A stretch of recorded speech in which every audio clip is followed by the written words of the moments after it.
আসসালামু আলাইকুম। যে ভাই কি অবস্থা আপনাদের? অবস্থা ভালো না, বাড়িঘর সব ডুবে শেষ এমন অবস্থা।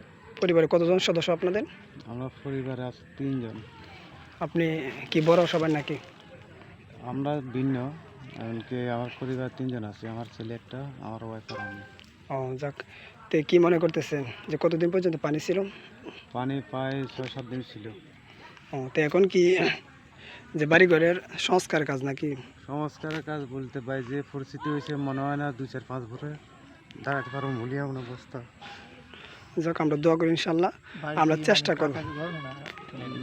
টিনের দেখুন না, আচ্ছা সমস্যা নাই, দোয়া করেন। আর আমরা চেষ্টা করবো ইনশাল্লাহ আপনাদের পাশে পরবর্তীতে সংস্করণের কাজের জন্য সহযোগিতা করতে পারি। পানি এমন অবস্থা হয়েছে। জি, বাড়িতে থাকে? বাড়িতে এখনো পানি, আমি কাজ করি। ফ্যামিলি কি বাড়িতে আছে না? ফ্যামিলি বাড়িতে আছে। যাক, সমস্যা নেই ইনশাল্লাহ। আমাদের কেলাপাতের যুব মসজিদ সারা বাংলাদেশ থেকে উদ্যোগ নিতেছে পরবর্তীতে বন্যা পরবর্তীতে বাড়িঘরের কাজ যেন সুন্দরভাবে গুছানো যায়, কাদেরকে কিভাবে কি করা যায় ইনশাল্লাহ পরবর্তীতে আমরা এখানে আইসা ইনশাল্লাহ খোঁজখবর নেব। বিশেষ করে আল্লাহ